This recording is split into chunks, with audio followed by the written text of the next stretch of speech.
ప్రతిపాదించిన విత్తనం చట్టం ముసాయిదాపై దేశవ్యాప్తంగా రైతుల్లో చర్చనీయాంశంగా మారింది. విత్తనాల నాణ్యతను పెంచడంతో పాటు విత్తన విధానంలో కొత్త మార్పులు తీసుకురావాలన్న లక్ష్యంతో ప్రజాభిప్రాయ సేకరణ చేపట్టిన కేంద్రం ప్రకటనపై రైతులు ఏమంటున్నారో చూద్దాం. మన దేశంలో జనాభా పెరుగుదల, పంట దిగుబడి అవసరాల వల్ల హైబ్రిడ్ వంగడాలు, గ్రీన్ రెవల్యూషన్ వచ్చాయి. దీంతో కేంద్రం 1966లో విత్తన చట్టం ప్రకటించింది. తర్వాత కొన్నేళ్లుగా చట్టం మార్పుకు ప్రయత్నాలు కొనసాగుతూనే ఉన్నాయి. చివరిగా ఇప్పుడు కేంద్రం కొత్త ముసాయిదాపై ప్రజా అభిప్రాయాలు కోరుతోంది. ఈ నేపథ్యంలో విత్తన చట్టంపై రైతుల అభిప్రాయాలేంటో తెలుసుకుందాం.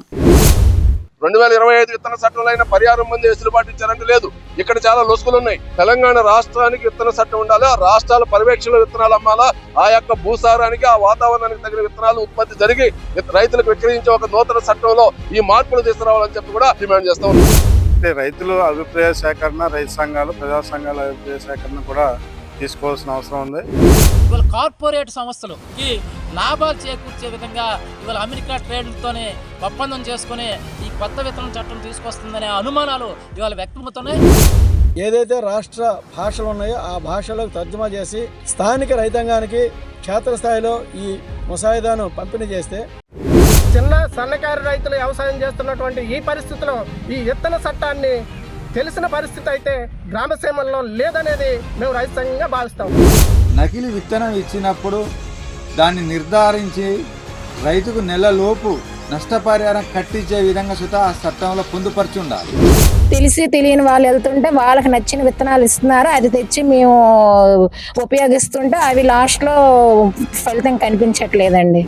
1,00,000 రూపాయలు జరిమానా వేసి 10 సంవత్సరాలు 5 సంవత్సరాలు కఠినంగా శిక్షిస్తారని కోరుకుంటాను.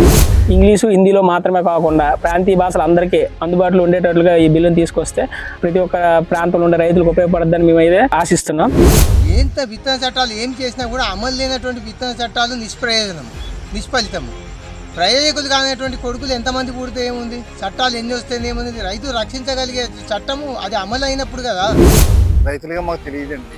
ఎందుకంటే వ్యవసాయాధికారులు దానిపై మాకు అవగాహన కల్పించాల్సిన అవసరం ఉంది. మరి మాలాంటి సన్నకారు రైతులకు కానీ మరి ఎటువంటి సమాచారం మాకు అందలేదు. విత్తనాల మీద అజమాయిషీ కానివ్వండి, ధరల నియంత్రణ విషయంలో కానివ్వండి, కార్పొరేట్కి అనుకూలమైనటువంటి పద్ధతులు ఇవాళ ఈ చట్టంలో పొందుపరిచారు. నకిలీ విత్తనం గురించి మంచి చట్టాన్ని దిగొచ్చి ప్రజల్లో మంచి అవగాహన కల్పించాలని ప్రభుత్వాన్ని కోరుతున్నామండి. మనం దేశీ విత్తనం లేకుంటే తర్వాత ఇబ్బందులు ఎదుర్కోవాల్సి వస్తుంది. కాబట్టి రాష్ట్ర ప్రభుత్వాలు, కేంద్ర ప్రభుత్వాలు ఈ కొత్త చట్టంలో ఈ దేశీ విత్తన సంరక్షణను కూడా చేపట్టాలి. ఇప్పటివరకు చాలామంది రైతు మిత్రులు ఈ యొక్క దేశీ విత్తనాలను కాపాడుతున్నారు. కానీ ప్రభుత్వాలు కనుక వీటిపైన శ్రద్ధ చూపెట్టి విత్తన నిధిని కనుక ఏర్పాటు చేసి ఈ యొక్క విత్తనాలను ముందు తరాలకు అందించే విధంగా చర్యలు చేపట్టాలని నేను కోరుకుంటున్నాను.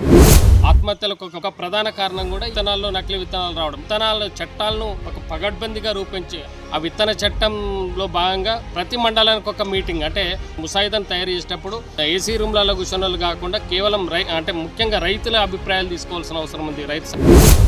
వ్యవసాయంలో అత్యంత కీలకమైన ఈ కొత్తగా కేంద్రం ప్రతిపాదించిన విత్తనం చట్టం ముసాయిదాపై శ్రీకాకుళం జిల్లా రైతులు అభిప్రాయాలపై మా HMTV reporter Varaprasad special report. కేంద్ర ప్రభుత్వం, రాష్ట్ర ప్రభుత్వాలు కలిసి విత్తన చట్టం అని చెప్పేసి కొత్తగా తీసుకొస్తుంది.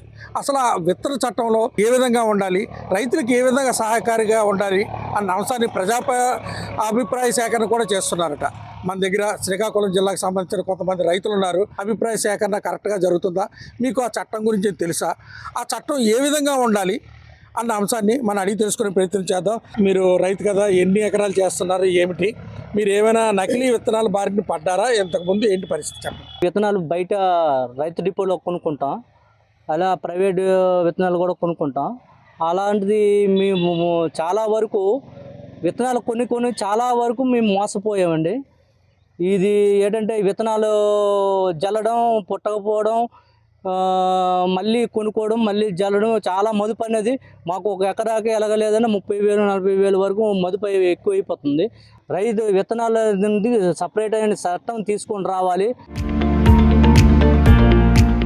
అయితే ఎటువంటి చట్టం ఉండాలి, ఎందుకంటే చట్టం చేస్తున్నారు, చట్టంలో ప్రజలకి రైతులకి ఉపయోగపడే విధంగా చట్టం చేస్తామని చెప్పి ప్రభుత్వాలు చెప్తున్నారు. ఆ చట్టం ఏ విధంగా ఉండాలి? ఆ చట్టం అనేది దుర్మార్గుల్ని ఖండించి మంచిగా వ్యవసాయం చేసుకోగలడానికి ఇంప్రూవ్మెంట్ చేసేటట్టు ఉండాలి సార్. అది ఎలాగంటే దుర్మార్గుల్ని 2-3 సంవత్సరాలు జైలు శిక్ష చేయించాలి, మంచిగా ఉండి జనాల్లో ఒక గుర్తింపు ఉన్నది, మోడీ ప్రభుత్వం ఇలా ఉన్నది, మళ్ళీ ఆ ప్రభుత్వం మనకు కావాలి, అనుకూలంగా ఉన్నారు అన్నట్లు జనాల్లో ఉచ్చేత రావాలి. ఉచ్చేత వస్తే ఆ ప్రభుత్వాన్ని మేము నమ్ముతాం సార్ ఏంటని సరే.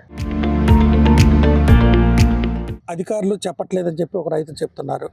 మాకు తెలియదు, ప్రజాపై అభిప్రాయ సేకరణ తెలియదు అంటున్నారు. చట్టం ఏ విధంగా రూపొందిస్తే రైతు అనేవాడు సుఖంగా ఉంటాడు, ఆ వ్యాపారస్తులు భయపడేలాగా ఎటువంటి చట్టం చేస్తే బాగుంటుంది చెప్పండి.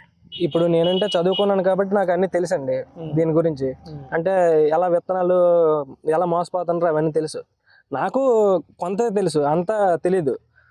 ఇప్పుడు ఏంటంటే గవర్నమెంట్ ఎలా చేయాలనేసి అంటే ఇప్పుడు నకిలీ విత్తనాలు అమ్మిన వాడికి నిజంగా అలాంటి చట్టం రావాలి. తెలిసేటట్టు చట్టం తెలుగులో ఉండాలండి. ఇప్పుడు అంతా హిందీలో వస్తుంది, ఇప్పుడు అందరూ చదువుకోలేదు కదా, హిందీ ఇంగ్లీష్ వస్తుంది. ఇప్పుడు తెలుగులో కూడా చట్టం రావాలి మనకి మొత్తం. అంటే జైలు శిక్ష వేయాలా, జరిమానా వేయాలా, లేకపోతే ఇంకేమైనా ఇతరత్ర చట్టాలు అంటూ కావాలా? అమ్మిన వాడి షాపు సీజ్ చేయాలండి, అది మినిమం. అమ్మిన వాడి షాప్ సీజ్ చేసి అతనికి 2-3 సంవత్సరాలు జైలు శిక్ష పడితే కానీ మనకి ఇది ఆగదండి. రైతుల ఆత్మహత్యలు ఆగవు. ఎందుకంటే 10,000 పెట్టాల్సిన దగ్గర 50,000 పెట్టాలని అంటే ఎవరు పెట్టలేరు కదా.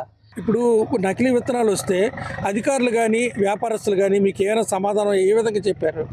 నకిలీ విత్తనాలు వస్తాయి అనేసి మేము తెలుసుకోవడమే కానీ ఇప్పుడు వాళ్ళేం చెప్పే పరిస్థితి లేదు కదా. ఇప్పుడు రైతు అనేవాడు 10,000 కొంటాడు, 10,000 పెట్టి కొంటాడు, నీకు అడుగుతాడా? మళ్ళీ మీకు అడగదు కదా.